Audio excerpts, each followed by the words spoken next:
Hey, everybody. Welcome into our Wednesday webinar. Kay and Daniel should be joining us briefly or very shortly. Excited to have you guys here. Got Dan here coming in.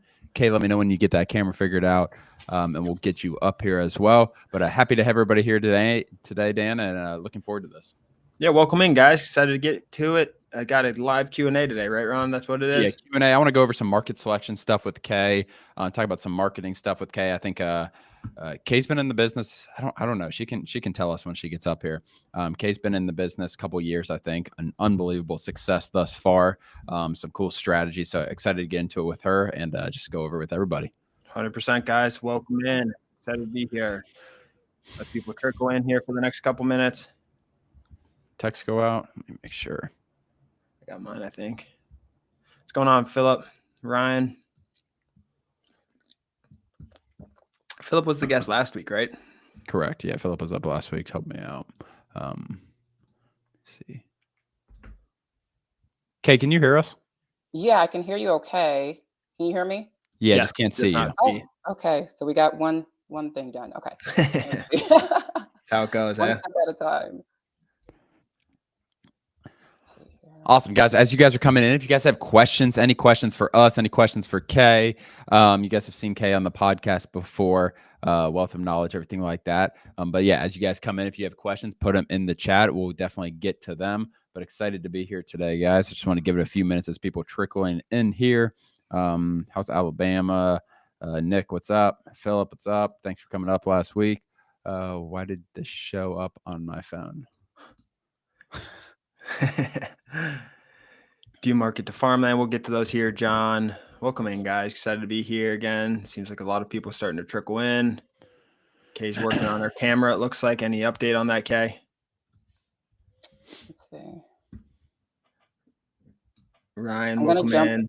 out and jump back in, and maybe that will fix. All good. Yeah, maybe it's a permission thing. Yep. So give me 2 seconds. No problem. Take your time. Ryan asked if this is a dating app. What's going on here? A dating app service. This is not a dating app service. I don't see that. Where you see that? You don't see that? No.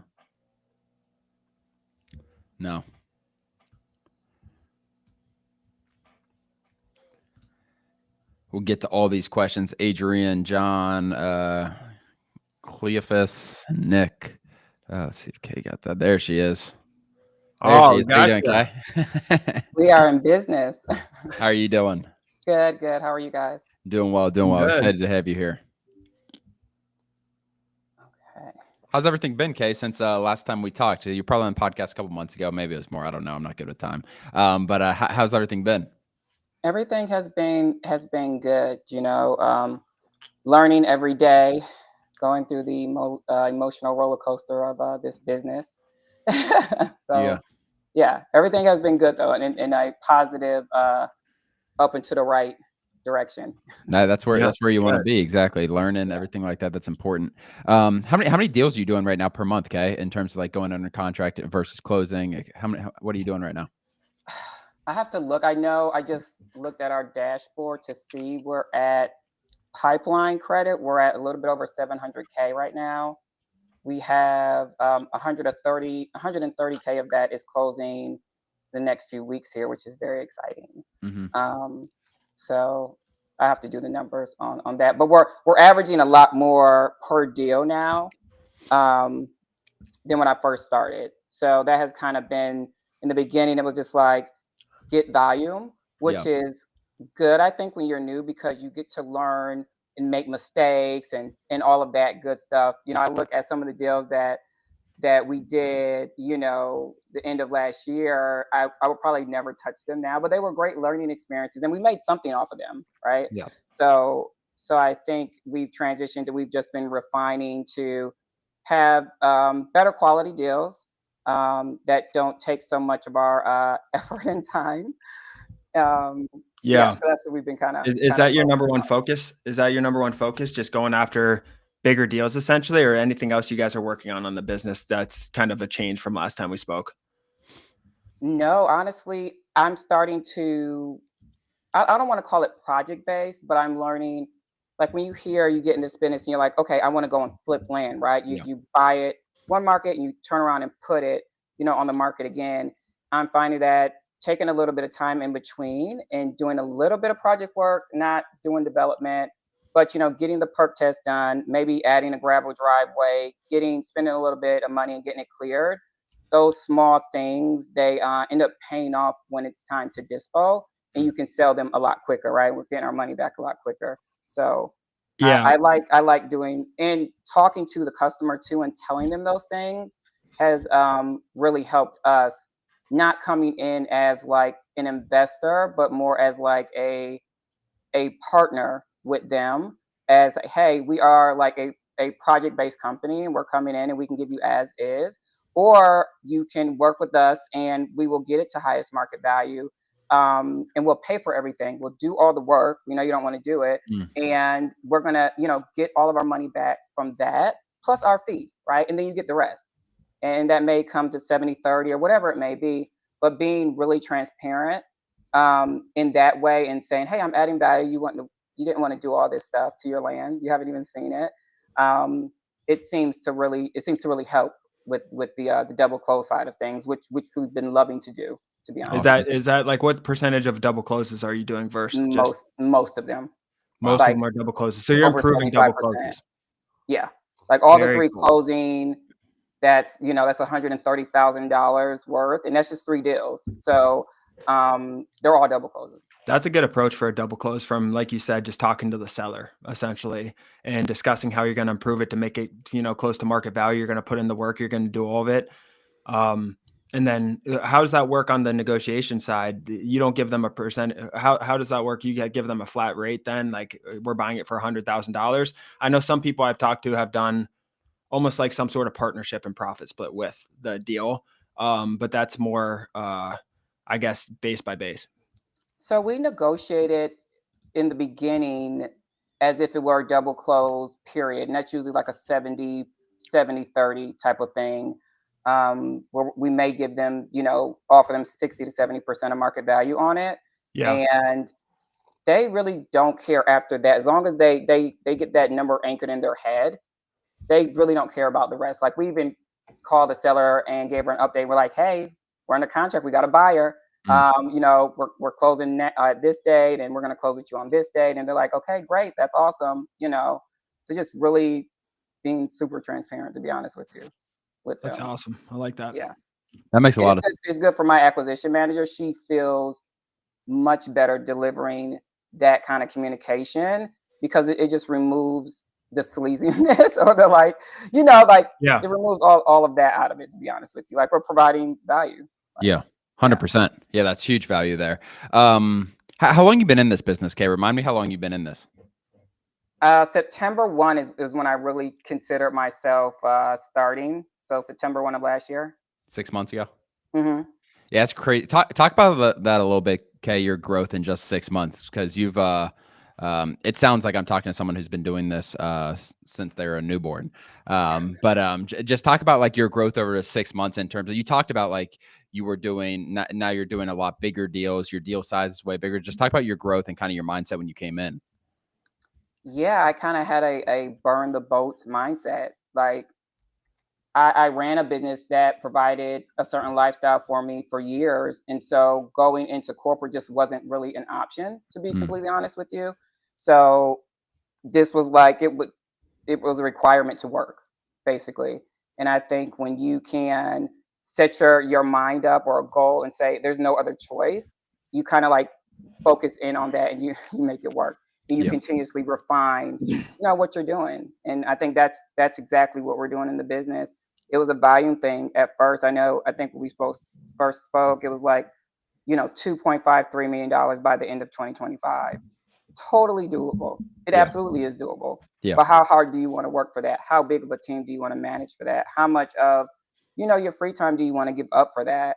And so I don't want a huge team. I don't want to do texting. And I know it works. Like I hear all the success stories about texting. And I'm like, I want a calm business with like a few people. Yeah. I mean, that makes a ton of sense. And you're definitely have that trajectory. Do you think you'll hit those goals? Oh yeah, Yeah. definitely. I think we're gonna hit over over that goal. To be Yeah. honest. What Josh asked here direct at you. Did you start off texting or mailers? You kind of talked about that, how you haven't texted. Talk about your mail strategy though, because you have a different type of mail strategy than a lot of people in terms of you're printing them at home, you're stuffing them. Mhm. It sounds like, but talk about that a little bit. Yeah, so my handy dandy printers that I abuse are behind me there. But yeah, all the mail is from home. Uh, the dining room has turned into a mail room. You know, I have a full-time mail assistant that I do the design work, and it's almost like a crazy little design lab here, which is exciting because we're always trying new things. We're always like pushing all this creative material out, to be honest with you. And I kind of do it, and my mail person kind of scales it out and pushes it out the door. And it's really exciting to get that instant gratification when we get calls like a few days later because we're nice. mailing it from here. That's amazing. Yeah. That's cool. And you've been doing that from the start, or has it always been home mailers? No, that's why I said September 1 is like when I really Got it. started. Okay. July 1st or July 1st, I think is when I sent my first mailer, and it was a Rocket print. Yeah. Yeah. Okay. And I went all in. I like bought all the you know how you buy the bulk Mm-hmm. Rocket print. I still have like 15,000 letters I paid for. There you go. Let's get to some questions here, Dan, real fast. Do you market farmland and county owners? Yeah, I mean, you can filter out of farmland, stuff like that. When I'm selecting counties, that's when I'm more so when me personally, when we're trying to stay away from counties that are 70-80% farmland. It's a hard asset class to acquire for under market value. So that's what I more so filter those areas out more than just like when I get in a county and that might be 15%, 20% farmland. Could you filter it out? Yeah, probably. If you find the right land use code, everything like that. But more so in the county selection is what I do. I don't know if what's you your have experience with farmland? I market everything in my 3 little states. Like Yeah. I put my filters on. Oh, and shout out to you guys because I asked you guys for a feature a while ago, and you snuck and put it in, and you didn't even like shout it out or tell me. What feature was it? Sometimes that happens. Calculated acreage. Okay. I noticed that it pulls up now, Yeah. and that is huge for the Carolinas because especially South Carolina, because the county data is just crap, to be honest with you. Yeah. And having the calculated acreage in there is huge. And I pulled the report in. I'm just like, they're so sneaky. They put that in there. Well, you're not. Yeah, there's well, we might have a solution to actually get better county provided data from those Carolinas. So hopefully that happens, but that might be a few months away. But yeah, glad you saw that result. Yeah, but I kind of just my market selection is I do market selection by zip code, and I look at days of market and sell through rate and activity, all those things, and I pick my markets, and I stay in my 3 states, and I continuously market to them. I don't typically do industrial, commercial, anything like that. That may change because we mistakenly got some, and they're getting some traction. We're double closing on them. And one thing I'll say is one thing in the beginning, I think I limited myself with deals that I would do because in my head, my restriction was, okay, funders won't fund this unless it's 50% of market value, right? Mm. So going in with that mindset, it really restricts you from doing other deals that may work, right? And so once I got out of that mindset and I said, oh, I can double close, right? You start doing double close, you're doing more deals. And then you say, oh, funders typically won't fund industrial commercial land, but then now you're doing double closes. So now you open that filter up. I think sometimes we filter too much and we're doing ourselves a disservice because it's deals that we could have been getting, Yeah. When you're going on the land portal and you're filtering a list, do you more so worry about like just slope, that kind of stuff? Are you filtering anything different, just landlocked that? Can you talk about your filters a little bit when you're on there? I can actually share my screen, Dan, too. Yeah. But yeah, talk about your filters, what you're doing there. Yo, how do you use it? Let's go into Kay's mind here. Yeah, so I John's will question. go in and I will do my market selection before I come in here and pull data. So you have an area. I'll have my Excel sheet. I'm just going to pull up a random area. Let's go Georgia and let's go Crawford. Yep. All right, let's go there. And in my market selection too, I I'll spend about 2 full days, like 12, 13-hour days, just literally doing market selection, right? And I separate my markets by if they're coastal, by the acreage range, all of that. And that's enough data that'll last me 4 to 6 weeks, to be honest with you, from there. And then we just kind of go from there. But I think it's important to recognize, a coastal county, then a non-coastal county, then maybe a infill county, right? Because your filters are going to be very different for all of those. So I think paying attention to those details are important. But I'll put my zip code in. I'll hit vacant lot. So you do by each zip code. Is that correct? Yes. So Okay. maybe I'll do a county and put like 5 zip codes in Okay, there. let's just choose a couple of zip codes here. Let's just go there. All right. So she chooses zip codes, vacant lots. Do you ever do it by area, like as far as overlapping? Not Probably yet. not. No. Dan, I tell you what I did last night. Part of me is like, I don't want to tell everyone that I did this. But I used this polygon, and I literally went Georgia right here, all the way around. I went 20 plus acres. I went to the MLS filters. I went to for sale. I put 1,000 feet of road frontage. And I literally just went through I made my polygon was the entire state of Georgia. And then I just did MLS properties and just like, all right, what's for sale? I'm talking to a realtor back and forth right now on a property that I think I can make a couple $100,000 on in terms of flipping. I think it's in terms of subdividing. Yeah, it was cool to actually go through that. But let's keep going here, Kay. All right, so acres. What do you typically do for acres? So my acreage is broken down in my market selection based on what the data tells me what's selling and what's selling at a certain rate. So for example, we can, put in there, I don't know, 5 to 10, right? If I know 5 to 10 is selling at a certain rate, I'll probably put in maybe 4 to 12, right? Put a little buffer in there. Cool. Yep. And then I will go to, I leave out of county, out of state. I leave that alone. Mm-hmm. Yep. And I put, usually land use is not, and then all the commercial, industrial, railroad, all of that stuff in there. I was going through a demo with someone yesterday, Dan, a partner of the land portals yesterday, and he was like asking me like, how do I get rid of commercial? I'm like, because so many of these features, there's so many different features, just like you talked about, Kay, with like the calculated acreage. Like you just taught me that was there, honestly. So just like sometimes some of these features come in here, but she goes through all these commercial guys in terms of unclicking all the commercial proproperties. So these you can click the big bold one at the top, Ron. Go in there.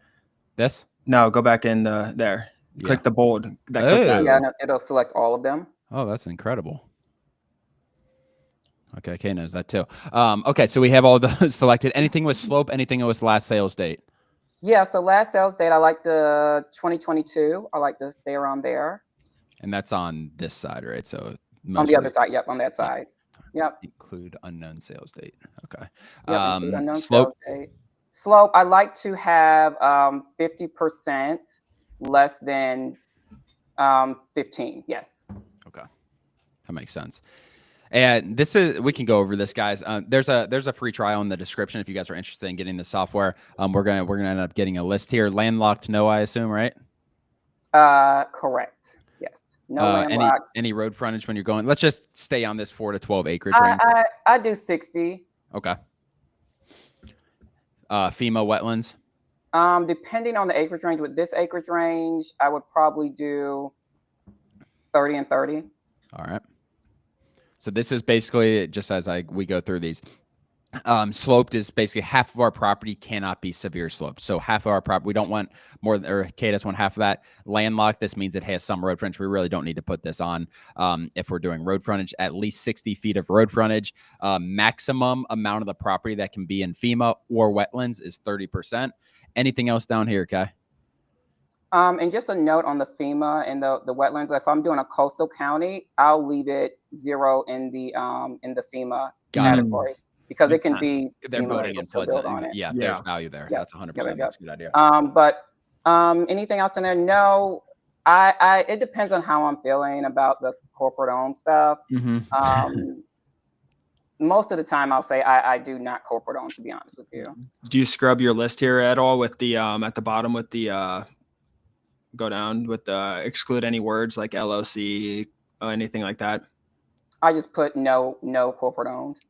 Yeah. So you would do that here, but you wouldn't put in words like church or cemetery or bank. No. Okay. I would have to use that filter when I did corporate owned. Like if Okay. corporate owned was in there, typically I would use that. Okay, Got it. that makes sense. Yeah. Okay, what's your? I'm gonna hit apply here, guys. I took off the zip codes just because I have no idea about those zip codes and I don't want to get not enough data. What is happening here, Dan? Oh, maybe I double clicked something here. I'm gonna remove these. Shoot. Did you have is not on? It's on is right now. Yeah, I hit is not. Oh yeah. But I think I might have selected everything or something. Let me see. How do we get? Is there a faster way to get rid of these, Dan? Can you control it? Just keep backing up. Yeah. But yeah, so what list size are you looking for, Kay, when you're pulling? Because it seems you're pretty targeted. Like you're sending mailers from home. You're not sending mailers as bulk. But what list size are you looking for when you're in a certain county? And also talk about the zip code as far as like what makes a zip code. You targeting a certain zip code? Yeah, I'm actually gonna pull my one I just did so I can take a look at the I wonder data. if it's this, Dan. Let's see, from March. Let's see, I just did Georgia and I ended up after scrubbing. Yes, sorry. See, we did. That's what it was. Yeah, it wasn't the it was the I accidentally put that MLS filter when I was showing that. That's what happened. Okay. All right, cool. Yep. So we ended up getting about 3,500 clean pieces of data. Okay. And I ran through the whole state of Georgia and I went through zip code level. 3 of the markets were coastal markets, and that pulled a count of 400 total after cleaning them. And just to give you an idea there, I look for at least sold within a year, at least 8 in a zip code. I look for at least 4 in the last 6 months. That gives me an idea of the activity in the area. You don't need a huge number when you're looking at zip codes because sometimes a zip code will be, it just won't have a lot of land in it. So even like that 6 to 8 in the last 12 months is going to be enough to let me know about the activity, but not just that alone, right? Because you can have 6 sold, but they took an average of 800 days to sell. Like no one wants to be in that zip code. So it's also important to also like stack up that what you're looking at. So I like to look at under 180 days for the past 12 months on average. And then the past 6 months, I like to see under 120 days. And I put that in there because there's always like a realtor that has a crap listing that is on the market longer than it's supposed to, you know? So that happens. And I mean, I go down to 3 months. I look at everything from 3 months, 6 months, 12 months, and sold, sell-through rate, and then days on market for all 3 of those categories. That makes a lot of sense. Yeah. For 12 months, obviously, you want it to be 100% or more. On average, we're pulling stuff that's like, what's the average here? Probably an average of 400 or 500% STR. Let me see what Georgia was. It was a 400% average STR in the past 12 months in our markets. In the past 6 months, average of 242% over what we pulled across all the different zip codes. And we had like 37 zip codes total. And we also look at the medium sold price per acre because we don't want to hit stuff that's under $50,000 in market value either. Got it. Okay. So your minimum resale, so market value is $50,000. Yes. And we also look at how homogeneous that zip code is in a certain acreage range too. So we get like all the way down in it. So we have the best chance of being successful with the mail because it is expensive and it is done manually. Yeah. Makes sense. So with your employee, so you obviously have cost of stamps, cost of supplies, everything like that. What with supplies is that, not including the printer, not including your employer, what are you paying per mailer currently? Yeah, I have that right here. So I have like 5 or 6 different mailers. The cheapest one, my cost, is about $1.14, and that includes first class mail, which the majority of it, which is like 69 cents. Right, that's at a discounted rate because I have a meter and I'm registered and everything.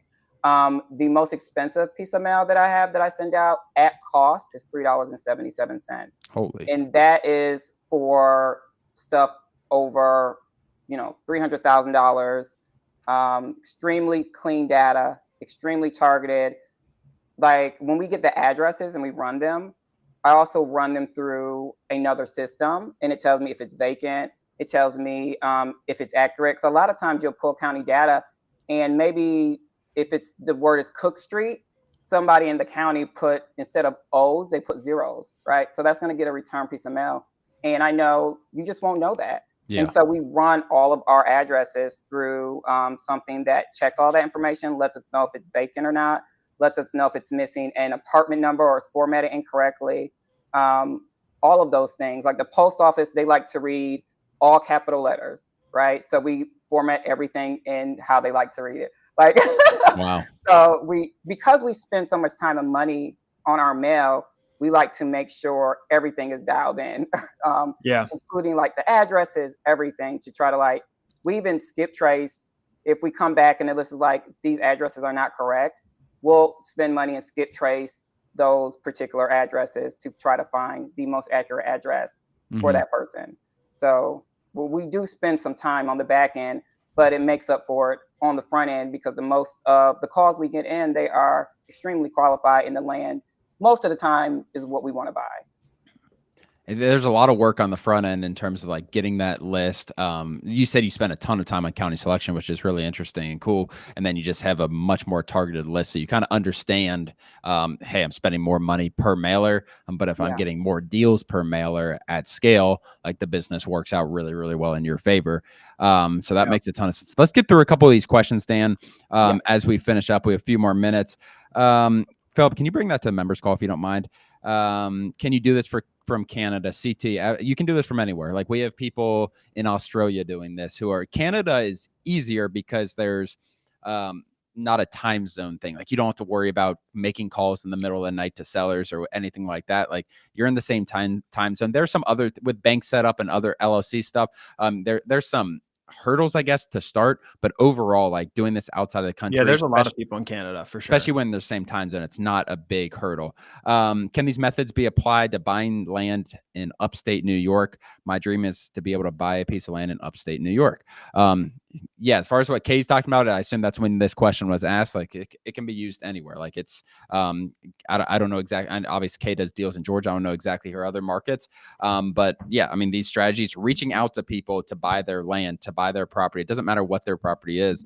Reaching out to people to buy the assets is gonna always work for the eternity of time. Just matters your strategies behind it. Yeah.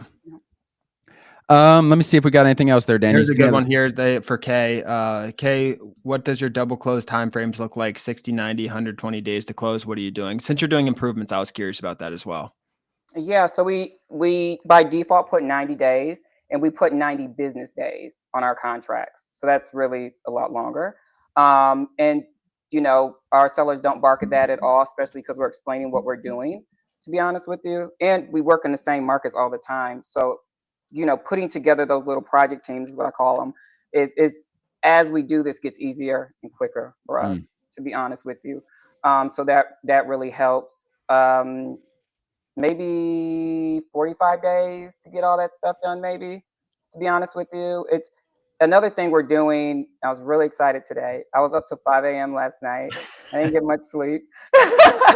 I'm running on fumes, but I have decided I'm licensed, but I've never really did the dispo side, because I was it's gonna take too much time. But then I started realizing with my agents that I've been using that they are just they're great, but they're not that great when it comes to land. And I mean, we have biweekly meetings with our realtors. We treat them like team members, because you have to stay on their asses, you do, and they just weren't doing the best job. I'm okay, I see your listing on your website for your company, but then it's not syndicating the right pictures or just, the wording to everything, all the other companies, the Redfins, the Zillows. Why is that happening? Doesn't know. They're putting the wrong stuff in the wrong fields in the MLS. This is your SEO is so important. This is something I learned from doing Airbnbs, is your SEO is everything. If a piece of land hits the market and it's not getting enough attention, it's going to be on the last page. It's eventually going to be on the last page. So when you hit the market with your product, the pictures have to be good. Have border lines around the parcel. Don't just, show a bunch of trees. No one knows what they're looking at. Highlight the roads where access is. Put relevant information in the description, not just fluffy stuff that sounds good from ChatGPT. Like, put the zoning, what can be built, what can't be built. Is it septic? Is it well? What's the tap fee? That's what people want to know when they're looking at stuff. Put that stuff in there. Make people click on your listing. Do 3D renderings. We do that too. All those things, I'm spinning my wheels with realtors, and I'm like, you know what? I'm just going to start doing it myself. Last night, spent time, got a listing up. This morning, we had, I don't know, 4 or 5 showings on it already. Like, not even 24 hours. It has, I think, 12, 13 saves already on Zillow. Just a world of difference. A world of difference. Your realtors are so important. So important. So now I'm listing everything in my states. I have access to do that. I have access to all the real data to do comps and everything. And it just makes a world of difference. Anybody serious in this industry, I would say get somebody on your team licensed, or you get licensed. It makes a huge difference. You need people on your side for that. And you start, if you market incorrectly off the bat, like your first 24, 48 hours on the market is so important. And if something's not marketed correctly, or worst case scenario, someone's not even answering the phone, or your realtors aren't being responsive to buyers, like, it gets buried on the market. When you get buried on the MLS, you get lowball offers over and over again. And everyone thinks something's wrong with it. When I see a property that's been on the market for 120 days, I think something's wrong with it. Me too. And a lot of times it's just shit marketing. But Kay, I wish we could talk longer. We got to hop in our members call. That was really, really fun. We'll get you on again, guys. Appreciate it, Kay, so much. If you guys have questions for her, she's in our Discord. If you guys aren't in our Discord, other than that, guys, we have a couple links in the description. I think, Dan, consultation if you guys are interested in getting in this business, free 14-day trial on the Land Portal, the software we were showing. Other than that, guys, we'll see you guys next Wednesday. Yeah, thanks for joining.